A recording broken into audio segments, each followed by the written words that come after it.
안녕하세요. 저는 통영에 살고 있는 40대 여성입니다. 원래 고향은 제주도인데 남편을 만나서 어찌 보면 가깝고 또 어떻게 보면 먼 타지로 오게 되었죠. 제 주변 친구들보다는 조금 늦은 결혼이었습니다. 유복하지 않은 가정 형편이기도 했고 맞이인 언니와 오빠가 사람 구실을 제대로 하지 못했기 때문이었어요. 그래서 첫째는 첫째라고 챙기고 오빠는 아들이라고 챙겼던 부모님을 모시는 일은 오로지 제 몫이 되어야 했습니다. 솔직히 제 입장에서는 굉장히 억울한 일이기도 했어요. 부모님의 관심이 고팠던 저는 늘 양보하고 또 희생해야 했죠. 넌 착하니까, 넌 성실하니까. 어쩌면 이런 말들을 들으면서 저 역시도 변해버렸을지도 모르겠습니다. 그래서 이따금 마지는 어떻고 막내는 어떻고 하는 이야기를 들으면 화도 났어요. 그와는 정반대로 살아야 하는 사람들도 있었으니까 말입니다. 막내라고 귀여움을 받지도 못했고 또 어리광을 부릴지도 몰랐죠. 저는 그 누구보다 빨리 철이 들어 머리가 크기도 전부터 일을 했지만 저와는 달리 사랑을 듬뿍 받은 둘은 남의 밑에서 일을 하지 못했거든요. 엄마, 나 회사 그만뒀어? 또? 얼마나 됐다고 회사를 그만뒀어? 아, 몰라. 오빠도 사업한다고 했다며. 남자이라서 그런가 남 밑에서 일을 못한다고 그렇게 때를 쓰는데 어째? 나한테는 돈 없다고 그랬잖아. 너무한 거 아니야? 아들이라고 차별해? 그거야. 너희 아버지 퇴직금이 있어서 그걸로 그냥 나도 해줘. 나도 잘할 수 있다니까? 대출 그런 거 있어. 엄마가 이것만 도와주면 된다니까. 남들은 다 아는데 나도 잘할 수 있어. 글쎄, 좀 알아보자. 엄마, 그럼 난 엄마만 믿어? 같이 일하는 사람들이 별로라고, 대우가 별로라고, 몸이 안 좋다고, 그냥 하기 싫다고. 핑계는 다양했고 포기가 참 쉬운 사람들이었습니다. 그래서 부모님이 나이가 들고 더는 일을 하지 못하게 되었을 때는 돈이 필요하다고 손을 벌리러 올 때만 집을 찾았죠. 사실 저희 집은 적어도 제가 고등학생이 되기 전까지는 꽤 여유가 있는 편이었어요. 풍족하다고 할 수는 없지만 제주시 외곽에 집도 있었고 어머니, 아버지 두 분 다 일을 하셨죠. 하지만 오빠나 언니가 사업을 하겠다면서 버려놓은 일들을 수습하게 되면서 급격하게 가세가 기울었습니다. 때문에 저는 대학을 가는 걸 포기해야 했고요. 언니 오빠가 사회생활을 포기하면서 저는 교육을 받을 기회를 강제로 포기당한 거에 가까웠죠. 어떻게 보면 저희 부모님도 안타깝긴 합니다. 똑똑한 언니와 반듯한 아들이라고 믿었던 사람들은 돈이 떨어지자 부모님을 찾지도 않았으니까 말이죠. 오히려 적반하장으로 아무것도 해주지 않았다면서 화를 낼 때도 있었어요. 그런 언니와 오빠를 보면서 저는 그들이 너무나 미웠습니다. 그럼에도 부모님은 기대와 희망을 품고 계셨어요. 언젠가는 잘 되면 자신들을 찾을 거라는 믿음. 아마도 저는 그게 가장 싫었던 것 같습니다. 엄마, 나 결혼할 사람이 있어. 얼마까지 해줄 수 있어? 아직 대출도 못 갚아서 지금 집이 많이 힘들어. 내가 잘 되면 그거 못 갚을까? 근데 지금 이 사람 안 잡으면 안 될 것 같으니까 그렇지. 네가 모은 돈이라든가 그런 거 없어? 엄마, 내가 결혼 못하고 노처녀로 늙어 죽길 바라? 그 사람 좋은 사람이야. 내가 결혼하고 집이 안정되면 금방이라니까? 나도 돈 번 걸 거고. 아니, 네 동생도 결혼한다고 해서 그래. 내가 첫째야. 그럼 나부터 가는 게 맞지. 그리고 걔는 결혼식 말고 집 해달라고 할 거 아니야. 설마 집 담보로 대출 받아서 주려고? 돈 나올 곳이 없으니까 내가 먼저라고. 나 진짜 죽는 걸 보고 싶어서 그래? 결국에 제가 대학교에 갈 나이가 되었을 때는 저희 집까지 넘어간 상태였어요. 그래서 저희는 서귀포까지 넘어가서 생활해야만 했습니다.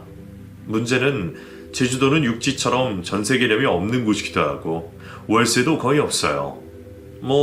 혼자서 사는 오피스텔이나 원룸에는 있겠지만 가족들이 살 곳은 대부분 사글세, 즉 연세가 주를 이룹니다. 잘 모르시는 분들을 위해서 설명을 하자면 일종의 섬이기에 예전에는 조금 살다가 밤에 야반 도주를 하는 경우가 많았다고 해요. 그래서 월세 계약이 한참 남은 시점에서 섬에 사는 집주인들은 손해를 봐도 그 사람들을 찾아가기 힘들었고 때문에 월세를 한 번에 받는 사글세가 생겨났다고 합니다. 그래서 저와 부모님도 사글세로 된 집을 얻어야 했고 이때 들은 목돈을 제 이름으로 대출까지 받아야 했어요. 전세처럼 나중에 갚아가다가 결국 내 돈이 되는 게 아니라 월세를 한 번에 내는 것이라 그건 오로지 제 몫이 되어야 했던 겁니다. 저는 그렇게 그 둘의 희망과 믿음을 책임으로 이어받아야 했어요. 집안의 가장이 된 겁니다. 아무리 벌어도 돈은 모이지 않았고 세 식구 먹고 입기도 빠듯했죠. 저는 그게 당연하다고 생각했고 때론 화가 나면서도 부모님이 안타까워 더욱 노력했습니다. 그러니까 그 짓을 무려 10년이나 했죠. 지금 생각하면 그 시간이 제겐 가장 후회되는 일이기도 했습니다. 제 옷 하나 사기도 늘 빠듯했고 오래된 고물 휴대폰을 7년씩 쓰던 그때가 말이죠. 돈이 아까워서? 아니면 받은 게 없이 희생해서? 그게 아니었습니다.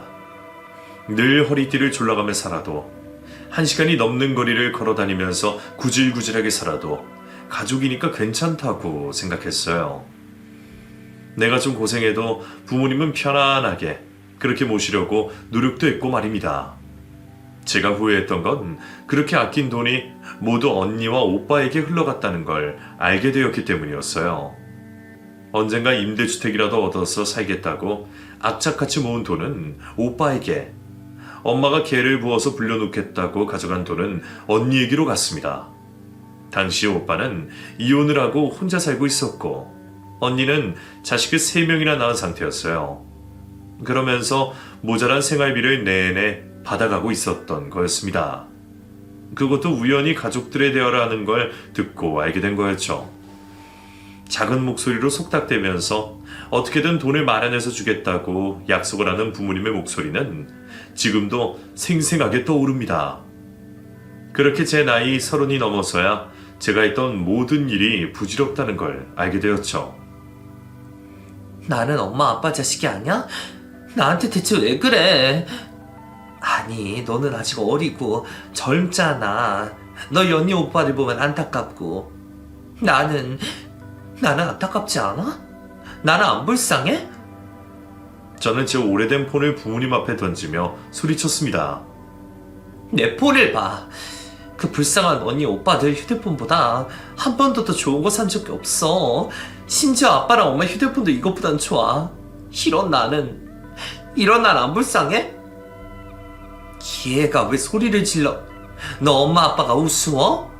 우리는 그렇게 하고 싶어 했어? 오빠랑 언니 정신 차리고 살게 혼을 내도 모자를 파네. 지금 편드는 거야? 편이 아니라 애들이 약하고. 난 그런 강철 인간이야. 엄마 아빠 눈에는 난 너무 강해 보이나 봐?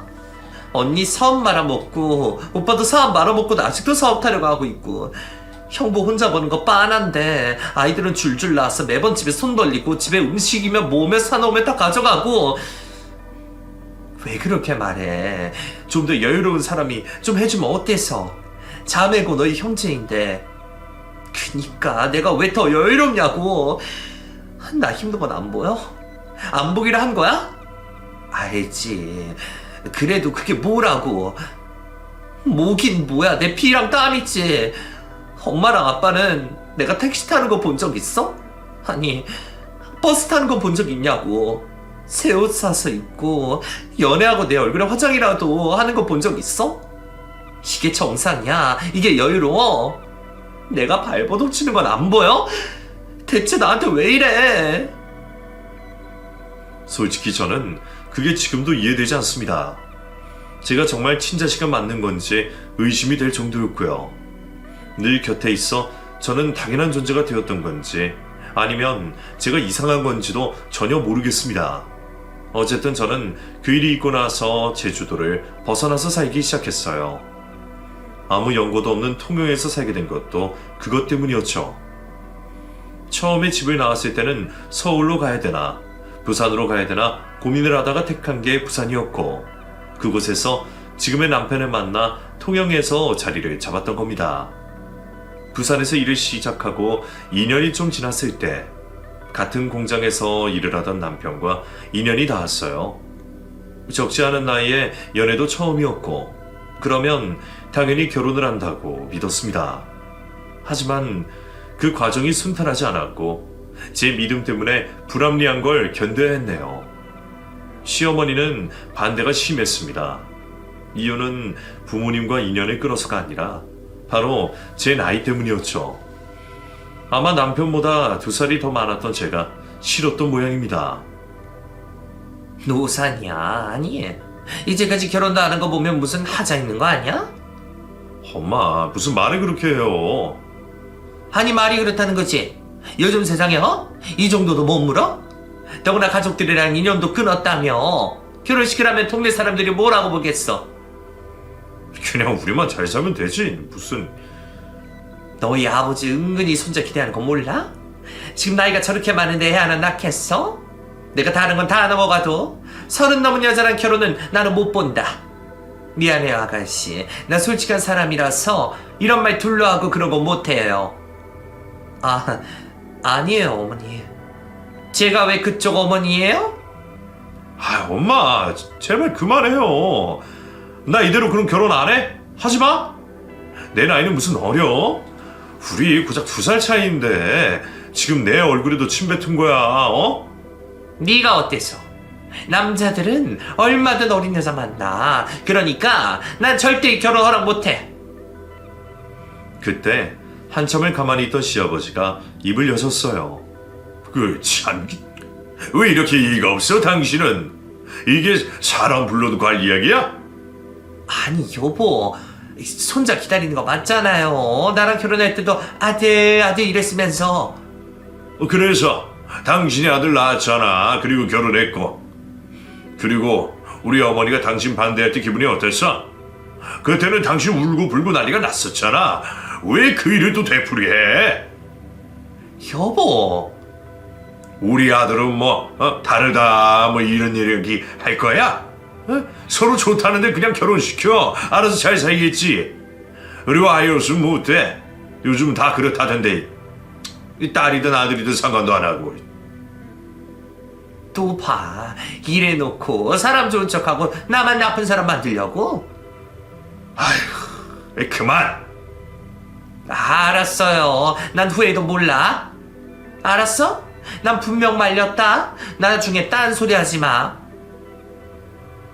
그게 시집살이의 시작이었습니다. 아이를 못 낳는다는 구박은 결혼 후 반년 이후부터 계속되었고, 초반에는 중재를 해주던 남편의 끈기도 거기서 끊어졌어요.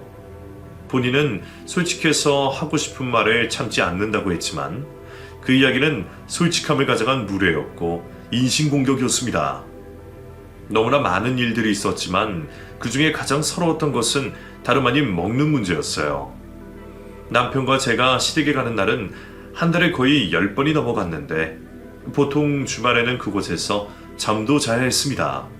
그럴 때마다 저는 아침, 점심, 저녁을 늘 차려야 했고 거기까지는 당연하게 받아들였어요. 하지만 제가 차린 음식을 저는 단 한 번도 먹은 적이 없었다는 게 문제였죠. 아가, 너네 이것 좀 먹어봐라. 내가 너 주려고 일부러 싸놨어. 네? 저는 괜찮은데. 아니야, 이게 임신하기에는 그렇게 좋다고 하더라고. 넌 나이도 있고 그러니까 이런 고기 먹지 말고 야채를 위주로 먹어야 해. 그래서 일부러 챙겨놨어, 너 주려고. 네. 야채를 먹어서 힘든 게 아니었습니다. 그 꽁꽁 얼린 냉동실에서 나온 야채는 해동을 하면 늘 흐물흐물했고 어떤 날에는 심한 배탈이 나기도 했었어요. 아마도 오래전 명절에 만들어뒀던 그런 음식을 준 것 같았죠. 한마디로 저는 그 집의 음식물 쓰레기 처리하는 사람이었던 겁니다. 대부분 그런 음식은 어머니와 저 단 둘이 남았을 때 주시곤 하셨고요. 나름 시어머니에게라도 예쁨을 받으려고 참 노력을 했었는데 쉽지 않았습니다. 그러다 보니 제 스스로가 싫어지기까지 했어요. 어쩌면 부모님에게 사랑을 받지 못한 것도 시어머니에게 사랑을 받지 못한 것도 제 탓은 아닐까 자책도 참 많이 했네요. 그러다가 3년 만에 아이를 가졌고 그 뒤로는 조금 나아지는 게 보였습니다. 하지만 그것도 정말 잠시였어요. 왜냐면 남편이 다니던 회사에서 나오게 되면서 상황이 바뀌게 되었기 때문이었죠. 그때 제가 만삭의 상태였기에 생활비를 시아버님이 주시면서 조금은 견딜 수 있었지만 아이를 낳고도 남편의 실직이 길어지자 문제가 생긴 거였습니다. 아기 기저귀 값도 없고 당장 생활비도 없는데 그걸 안 받겠다고?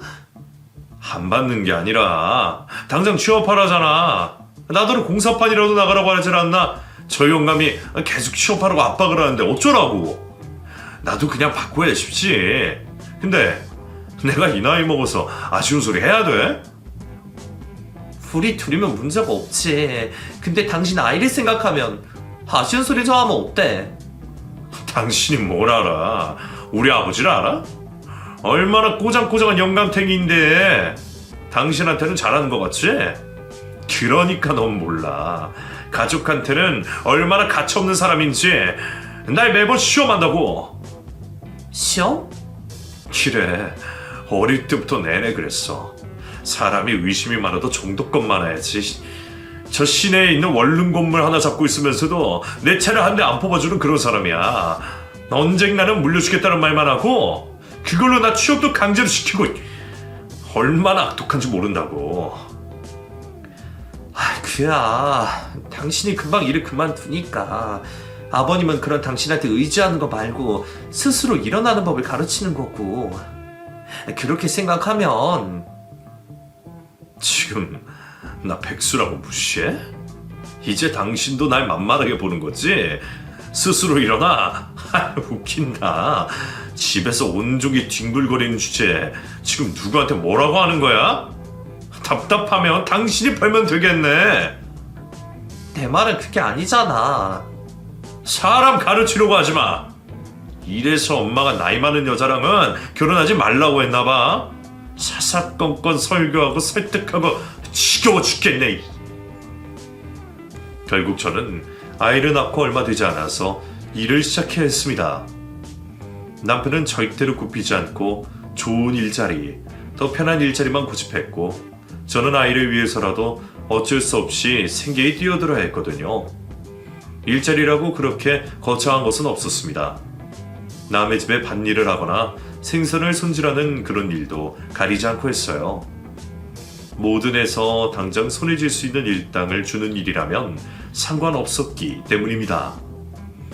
그러다가 우연히 시내를 나온 시아버지와 마주쳤고 제 꼴을 보고 모든 상황을 짐작한 것 같았네요. 산후조리인지 뭔지 그거 안 하면 고생을 한다는데 이렇게 나와서 일을 한다고? 아버님, 그게 아니라 제가 몸이 근질근질해서 그냥 돕겠다고. 네 손을 보고 말을 해라. 물집이 그렇게 잡혀서 손에 반창고가 천지인데. 일이 서툴러서. 이 일은 그만두고 정 돈 벌어야겠다 싶으면 우리 건물 청소나 해. 그 둘한테는 이야기하지 말고. 알았어? 네. 이건 성금이다. 내일부터 해. 알았니? 제 손에 쥐어준 10,000원짜리 10장을 보다가 유유히 사라지는 시아버지의 멀어지는 모습을 보았습니다. 그게 뭐라고 참 따뜻하더라고요. 무뚝뚝하고 덤덤한 말투도 찡그린 표정도 어디 하나 감동받을 구석은 없었지만 마음이 꽉 차는 느낌이 들었습니다. 아마도 그건 누군가 알아줬다는 게 그랬던 것 같아요. 저희 부모님을 위해서 돈을 벌 때에도 그 누구 하나 제 걱정을 해준 사람이 없었으니까 말이죠. 제 손에 반창고 제 차림새를 보고 얼마나 고단했을지 짐작이라도 해주는 사람이 있다는 게 제게 참 위안이 되었습니다. 어쩌면 그것 때문에 저는 견딜 수 있었던 것 같아요. 매일 구박하는 시어머니와 점점 그런 어머니를 옹호하는 남편. 제 편이라고는 없을 것 같은 그런 타지에서 견딜 수 있었던 유일한 힘이 시아버지가 되었던 거죠. 하지만 기쁨도 잠시. 건물을 청소하게 되면서 받는 돌은 오히려 독이 되었던 것 같습니다. 한 달 정도가 지나고 조금은 여유로워진 탓에 남편이 일자리를 구하는 걸 아예 뒤로 밀어버렸거든요. 또한 그게 시어머니를 자극했는지 제게 대하는 행동은 더욱 포악해졌습니다. 아마도 자신의 아들을 무시하고 돈을 벌며 밖으로 도는 그런 며느리라고 인식을 하셨던 것 같아요.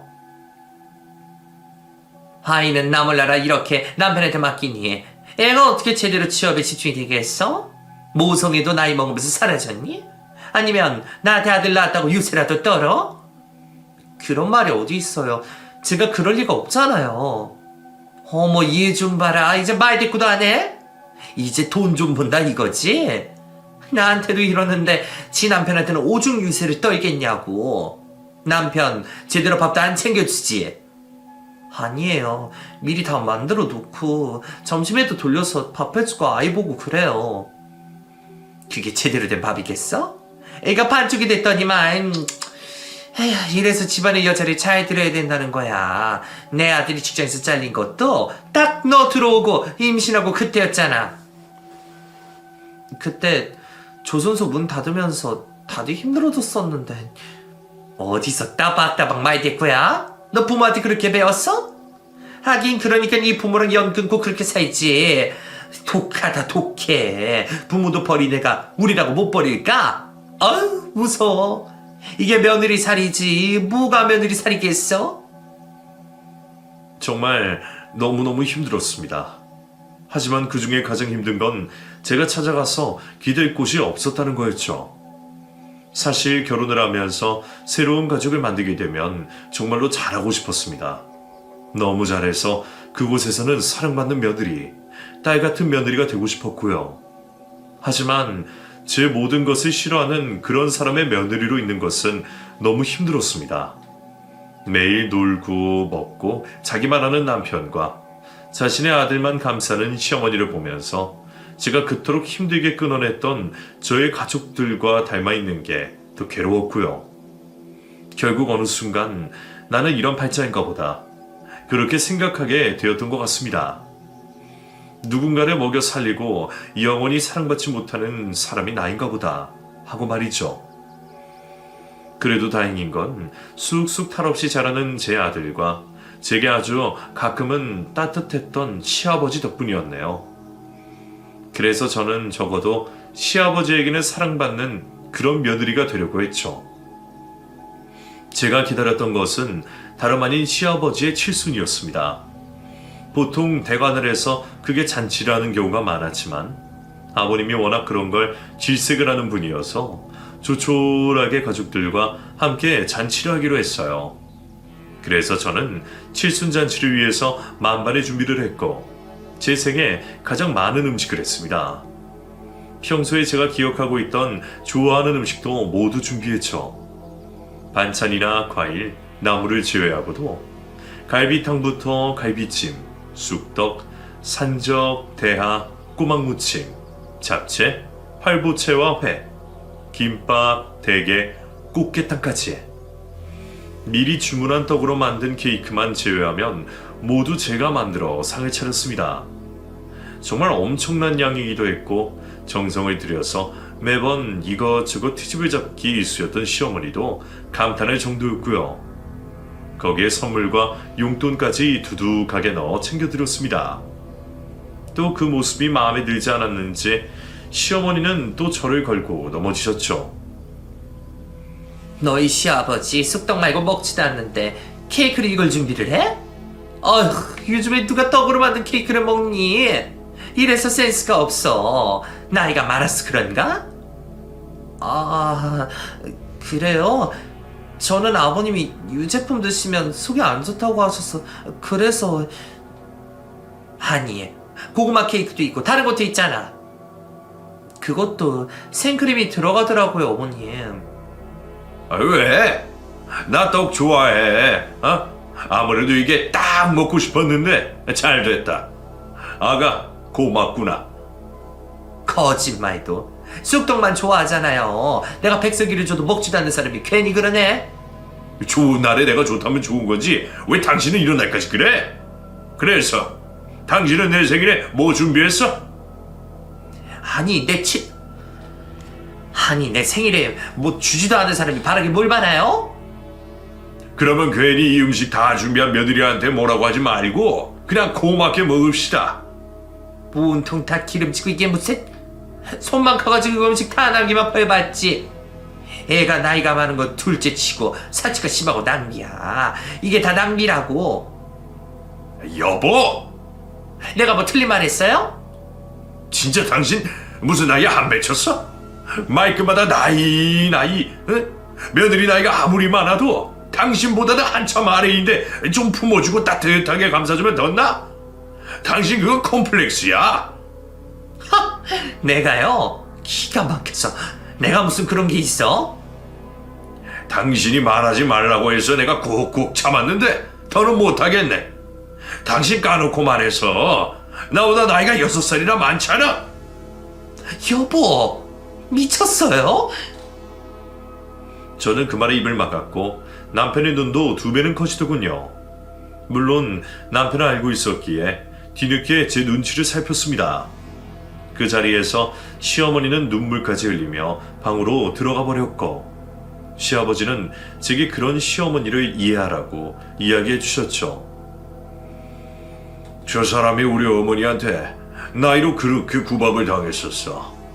그래서 뭔가 한이 있나 보다 하고 나도 너한테 이런 말 따로 안 했다. 너희 남편도 그래서 말을 안 한 걸 테고 언젠가는 괜찮아지겠지 하고 넘긴 게 화근이었어. 미리 말하지 않아서 기분 나빴다면 사과하마. 아니에요. 저는 그 이야기에 속으로 웃음을 삼켰습니다. 나이로 그렇게 구박을 했던 시어머니는 심지어 저와 남편의 나이 차이보다 훨씬 많이 났으니까요. 그래서 그렇게 나이를 이야기했구나. 이해가 되면서도 본인이 당한 걸 고스란히 며느리에게 하는 게 너무 어이가 없었죠. 그 일이 있고 남편도 시어머니도 한동안은 잠잠했습니다.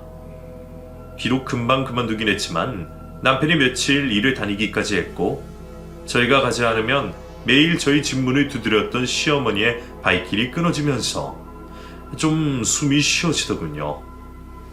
하지만 그것도 얼마 가지 않아서 일이 벌어지고 말았습니다. 바로 제가 가장 존경하던 시아버지가 몸이 안 좋아지기 시작했거든요. 병원에 가야죠. 여기서 계시면 어째요, 네? 됐다. 움직이기도 불편하고 그래서 나는 그냥 집에 있을 거야. 한 사람도 있고 집에서 놀고 있는 아들 뒀다가 뭐하니?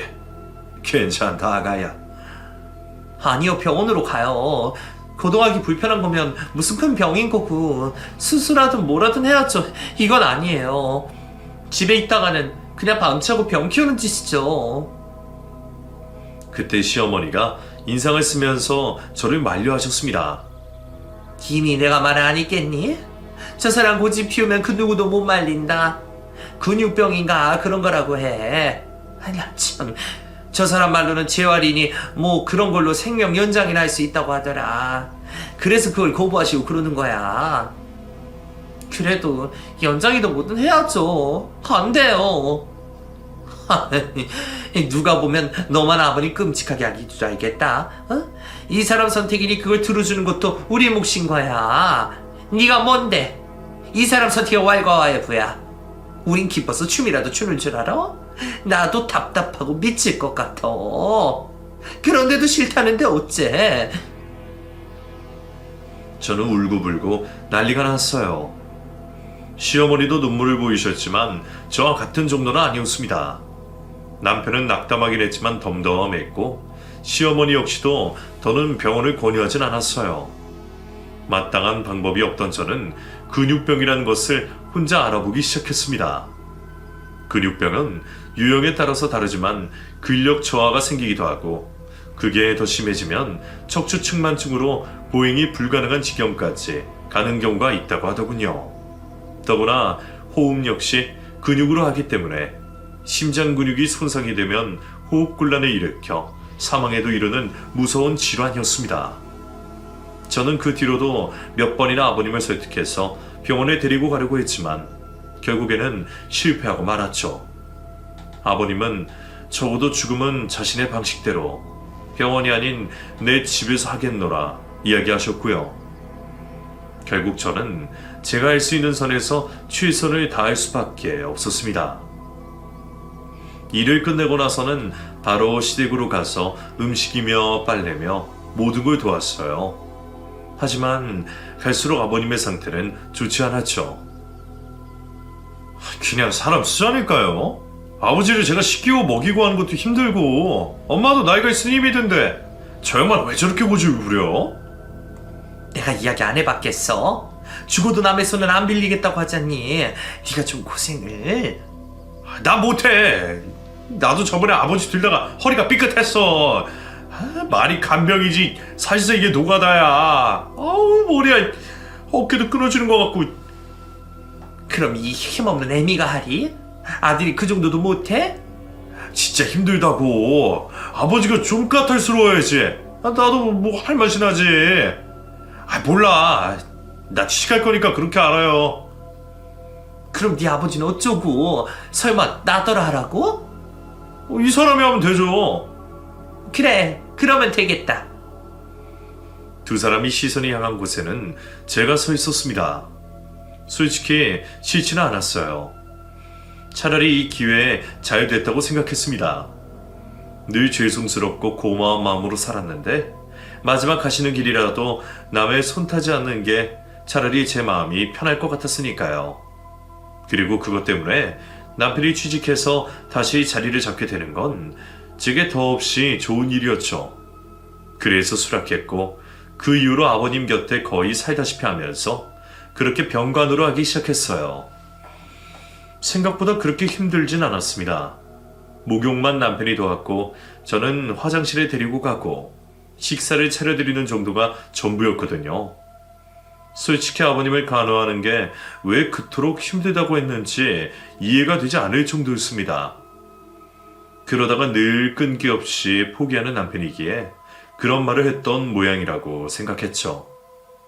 그런데 어느 날부터는 시어머니도 아예 집을 비우기 시작했습니다. 오늘 커튼이나 이불 빨래는 꼭 해놔라. 그리고 저기 설거지 밀린 것도 하고. 밤새 저 사람이 얼마나 날 못 살게 했는지 내가 오늘은 병원에도 가고 해야겠거든. 저희 아이 유치원에서 데리고 와야 하는데 몇 시에 오시는지. 늦어. 그래 대충 저 사람 잡에 다녀오면 될걸. 너는 센스가 없어서. 그래도 아버님 혼자 두고 어떻게 가요? 정말 가지 귀찮게 하는구나. 난 모르겠으니까 아들한테 전화를 해보든가.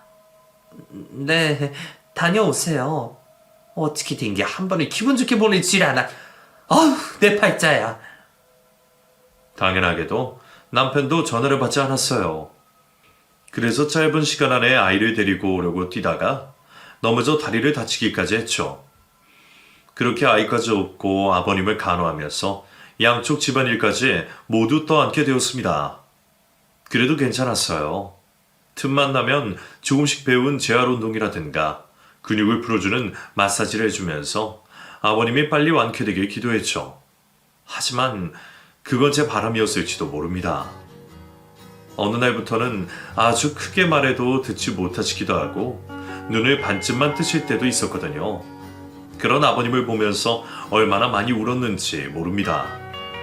어떨 때는 아버님이 제 곁을 영영 떠나실 것 같은 두려움에 눈물이 흘렀어요. 그것은 제게 너무나 무서운 일이었고 아버님이 없으면 이 결혼을 유지할 힘도 사라질 것 같았죠. 실제로 그쯤부터 남편과 시어머니의 행동은 이전과는 많이 달라져 있었어요. 더 이상은 병원에 가자는 말도 하지 않은 것은 물론이고 사치가 심해졌습니다. 취직을 잠깐 했던 남편은 일을 나가지 않기 시작했고 어디서 돈이 생겼는지 새 차를 뽑아 나타나기까지 했죠. 그건 시어머니도 마찬가지였어요. 당시에 초겨울이었는데 모피 코트를 몸에 휘감고 나타나서 제게 자랑하듯 보여주기도 했습니다. 그럼에도 저는 그 두 사람의 변화를 모른 척했어요. 제게 중요한 게 아니었고 저는 아버님의 병간호와 제 아이만으로도 충분히 벅찼기 때문이었습니다. 하루는 아버님이 이렇게 말씀하셨어요. 너도 참 기구하다. 참 딱해. 시집 와서 고생만 하는구나. 아니에요. 늘 누군가에게 주기만 했던 사랑을 받고 되갚을 수 있어서 저는 좋아요. 그간 아버님 아니었으면 절대로 버티지 못했을 거예요. 앞으로 30년, 40년 더 갚을 게 있으니까 부디 오래만 사세요. 더 안 좋아지시면 병원 가기로 한 약속은 꼭 지키시고요.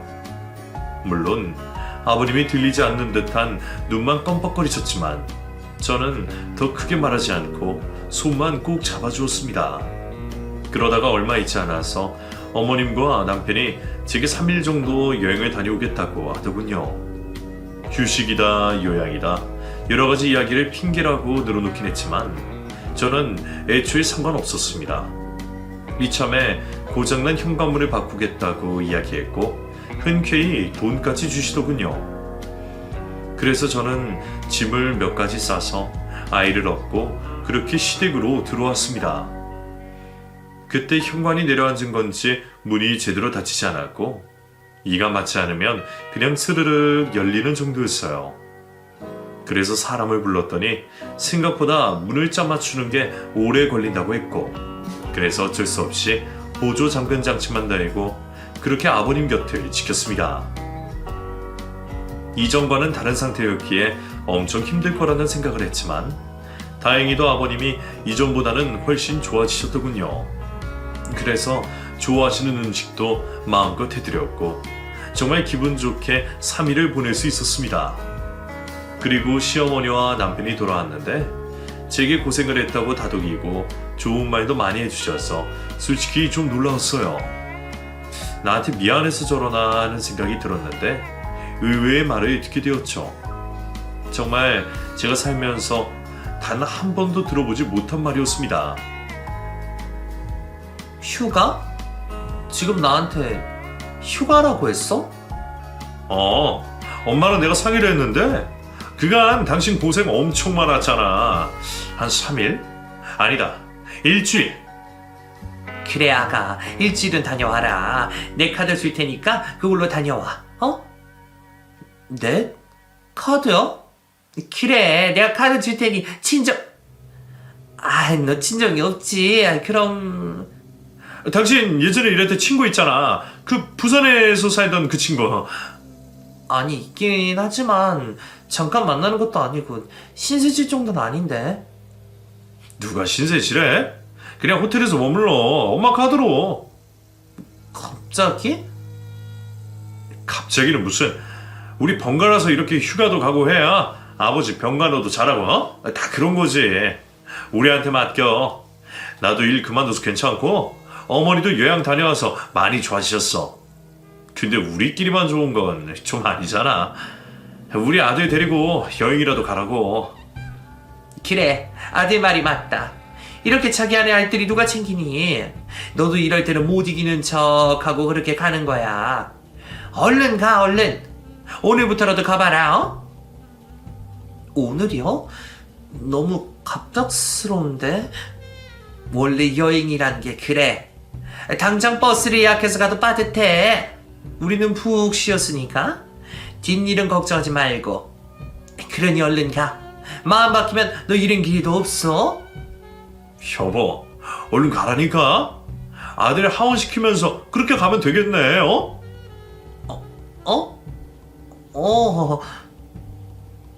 거의 몰아치면서 제 등을 떠미는 걸 보고 저는 너무 얼떨떨해서 그냥 휴대폰만 손에 쥔 채로 현관 밖으로 나왔습니다.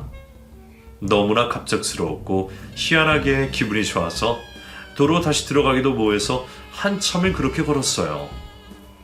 속으로는 이제 꽤 사랑받는 그런 며느리가 된 건가 하는 생각까지 하면서 말이죠. 그때 아이 하원 시간이 2시간 정도 남은 상태였고 그래서 저는 어색하게 커피숍에 앉아 있었어요. 그 여유가 너무 낯설었지만 나쁘지 않았죠.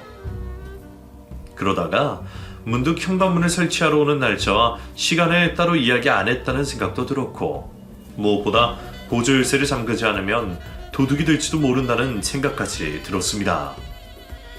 그리고 제 짐과 아이 짐도 거기 있으니 겸사겸사 들리려고 다시 시댁으로 향했죠. 그런데 현관을 들어선 순간 집에 도둑이 든 것처럼 난장판이 되어 있었고, 너무 놀라 입을 막고 조심스럽게 들어간 집에서 시어머니와 남편의 목소리가 들렸습니다. 저 늙은 영감탱이가 어디다 감춰놓은 거야? 아버지 차에 숨겨놓고 난 건 아닐까? 이러다가 우리 카드 돌려받기 한 거 터지겠어. 당장 현금이 필요한데 뭐라도 담보를 잡거나 대출을 받는 건 어때? 본인 아니어도 된다니? 대리 그런 거 되긴 할까? 잘은 몰라도 휴대폰으로 대출 받거나는 소액은 될걸? 이따 막아야 될 거 아니야. 아우 진짜 저 양반은 벌 받은 거야. 이렇게 아내랑 아들한테 인색하게 구니까 천벌 받은 거지. 아픈 것도 보면 다 이유가 있다고. 어차피 아버지 돌아가시면 재산 엄마가 다 받을 거고, 그때는 괜찮아. 혈색이 점점 좋아지고 네 마누라가 얼마나 지극정성이면 살도 올랐더라. 기다리는 것도 한두 달이지. 이건 뭐 저러다가 아주 100세 인생 사실 것 같아. 그래도 돌리지도 않고 움직이는 것도 거의 못할 정도인데 아무리 용을 써도 소용없어. 그렇겠지? 사망보험금이랑 건물, 집이랑 처분하면 어떻게든 된다. 그니까 얼른 빨리. 그 사람이 결혼 재촉하는데 나 숨이 막힌다니까. 애는 덜컥 임신했지. 이혼하고 정리하고 결혼하려면 얼마나 더 기다려야 해. 아 미치겠네. 만약 이혼 안 해준다고 하면 난 어쩌라고. 그건 엄마한테 맡겨. 별것도 아닌 거. 그래 내가 엄마만 믿어. 나 그 여자 아니면 이제 못 살아. 근데 아버지 돌아가시고 바로 결혼하는 거 아니라고 하던데. 뭐 예의상 1년은 기다렸다 가는 거라고. 예의? 그런 게 어디 있어? 급하면 하는 거지. 그리고 막말로 네 친구도 아닌데 무슨? 그때 제가 너무 놀라서 흡 하고 작은 수술을 질렀고, 그와 동시에 방에서 이야기하다가 고개를 내민 남편과 눈이 마주치고 말았습니다. 저는 저도 모르게 뒷걸음질을 쳤고 방에서는 시어머니의 날카로운 목소리가 들렸죠. 야, 저녀 당장 잡아. 도망간다, 얼른. 그 말은 꼭 신호탄과 같았습니다. 저는 정말 뛰기 시작했고 남편은 그런 저를 빠르게 쫓아오고 있었어요. 그리고 얼마 못 가서 저는 옷이 잡혔고 그대로 뒤로 엉덩방울에 찍고 말았죠.